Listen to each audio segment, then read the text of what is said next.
Bom dia, tarde, noite ou madrugada, a hora que for. Eu sou Stamato, ator da Era do Abismo e anfitrião da iniciativa Mochileiros do Multiverso, que une autores e autoras brasileiros através de dicas de escrita criativa e mercado editorial.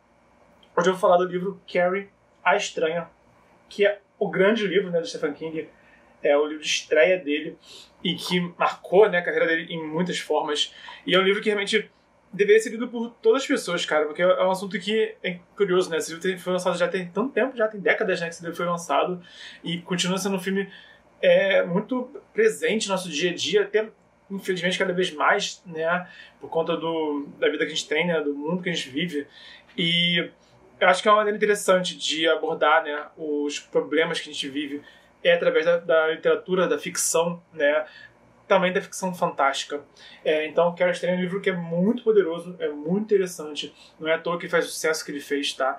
E é um livro que já foi adaptado várias vezes para o cinema e continuará sendo adaptado, enquanto o mundo, eu acho que enquanto o mundo for mundo, nós vamos ver reencarnações da Carrie Estranha, tanto em forma de adaptações, como também, infelizmente, no dia a dia, das escolas, dos adolescentes. Então eu vou falar 3 pontos aqui desse livro que tornam ele tão poderoso.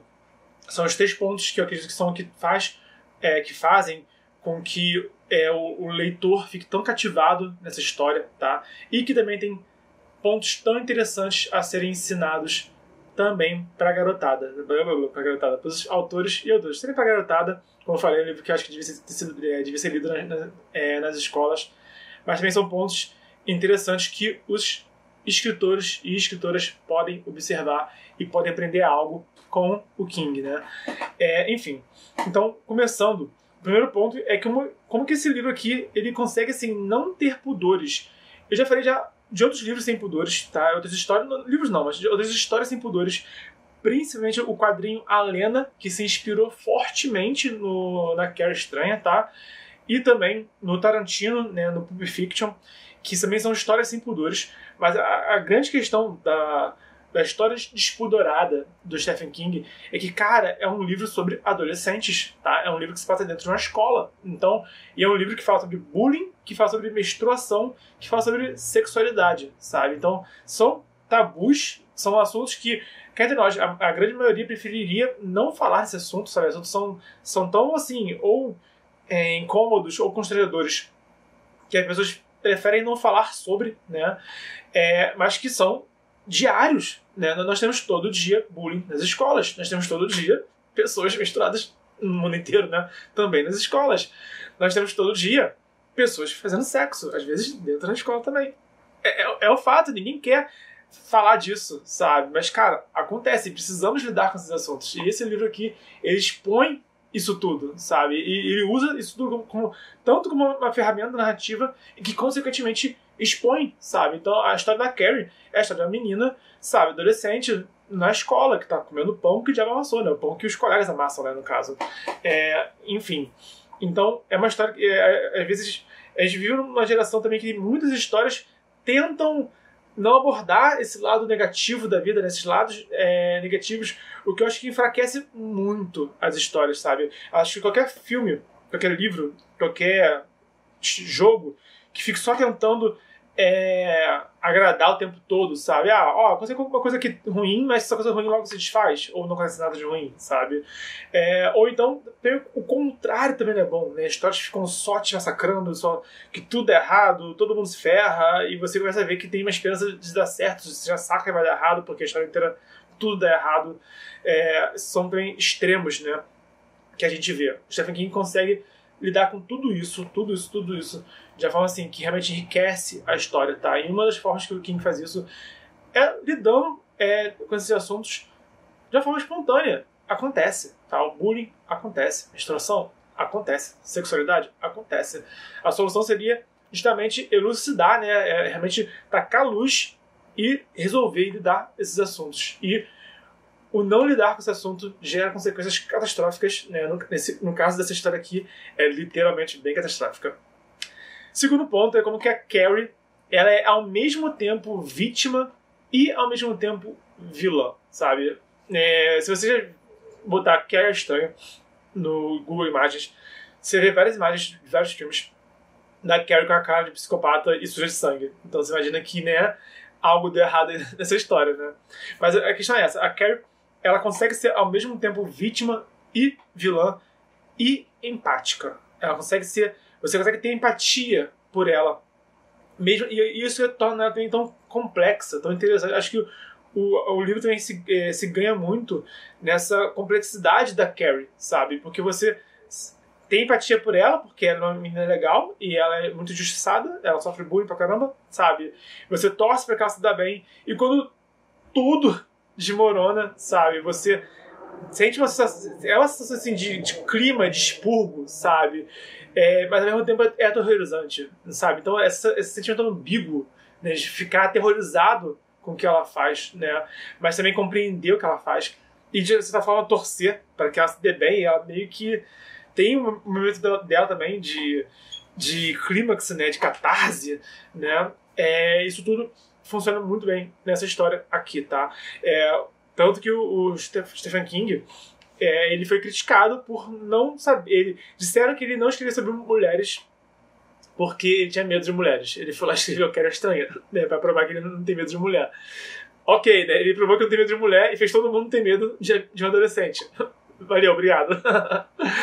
Mas a Carrie, ela é essencialmente isso. Ela é vítima, ela é vilã, ela é empática. E o Stephen King, ele conta que ele teve dificuldade para contar a história da Carrie porque ele não gostava dela, né? Porque justamente por ela ser tão vítima ao longo da história, ela ser tão passiva ao longo da história, incomodava ele, sabe? E possivelmente esse incômodo foi o que fez ele realmente trabalhar em cima da personagem para ela não ser unilateral, sabe?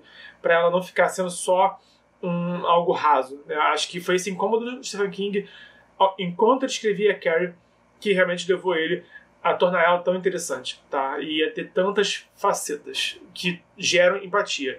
Mas ela é ao mesmo tempo a vilã da história e ao mesmo tempo a vítima da história. Ela é uma vítima que se torna vilã, né? E acaba sendo os dois. Isso é maravilhoso, sabe? Precisamos de mais histórias em que nós temos de forma legítima, né? Vítimas e vilões, né? Vilãs num personagem só. É genial.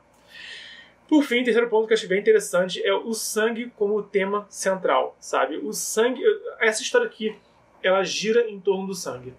E isso é o Stephen King no livro dele sobre escrita. Ele fala sobre simbologia, né? Ele fala que a simbologia que ele cria não é assim, a princípio proposital, né? Quando ele mesmo percebe a simbologia que ele usou, que ele acaba polindo a história para deixar realmente mais sofisticado, por assim dizer, né? Mas é um livro que fala de sangue. O sangue é muito presente nessa história aqui, sabe? E, cara, sangue é algo muito comum, principalmente em filmes, em livros e filmes e jogos de terror, né? Como é que você vai ver jogos mortais sem sangue? Não dá, né? Então é muito comum. Sangue é um tema central, principalmente em filmes e livros e jogos de terror, né? Mas ele consegue trazer o sangue não só como algo que está na história, né? Não é só uma consequência da história, não é só algo visual, né? O sangue é o tema central. O livro todo gira em torno de sangue. E eu acho que é um pouco disso, sabe? A gente vai lendo sobre sangue ao longo do livro de várias formas diferentes, sabe? E, bom, nós temos sangue nas nossas veias, então talvez a sensação visceral, mas é muito sutil. O sangue naquela história consegue ser ao mesmo tempo visceral e sutil, de várias formas, sabe? De várias formas. Tipo, sabe? A grande cena inicial, né, que envolve menstruação, sabe? É uma cena um tanto visceral, sabe? Só que não é visceral no sentido escatológico, né? No sentido de tripas esvoaçando. É uma situação de extremo incômodo, né? Pra quem tá passando, sabe? Eu sou homem, eu não faço ideia do que é você, tipo, tá na escola e menstruar, sabe? Teve uma vez que eu tava num pré-vestibular, a professora estava dando aula e ela saiu. Do nada. Ela terminou de falar rapidinho e saiu da sala. Tipo, eu nem me liguei, né? A amiga minha, ela saiu também, foi no banheiro. Ela voltou andando rápido, pegou uma coisa da mochila dela que eu nem vi o que era e saiu. E quando ela voltou, ela me contou: a professora menstruou. sabe? E aí ela me contou, né, o que aconteceu, né? Ela me confessou, né? Foi um momento, tipo, inusitado pra ela, sabe? Porque, né, ela foi no banheiro e a professora tava menstruada, né, dentro do banheiro, assim. Imagina, né, a situação, né, da professora. Também devia estar mega constrangida, devia estar também ansiosa, tipo, né, o que eu vou fazer agora? E, poxa, ela teve que pedir ajuda pra uma aluna numa situação mega íntima, sabe? Então, assim, é uma situação, né, que eu não faço ideia do que é sentir, sabe? Eu não faço ideia, né? Eu nunca vou saber, né? Mas pelo que eu já conversei, assim, com pessoas, né? É uma situação que, cara, que ou ela é, no mínimo, natural, ela pode ser até mesmo uma situação problemática para a pessoa, sabe?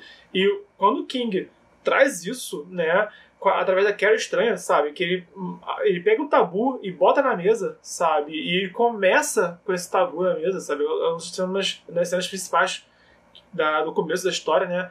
Da Carrie. Ele... Eu acho que isso que desperta nosso interesse, porque é uma coisa que a gente não lê todo dia, é uma coisa que a gente vivencia diariamente, mas não fala sobre todo dia. Então ele consegue...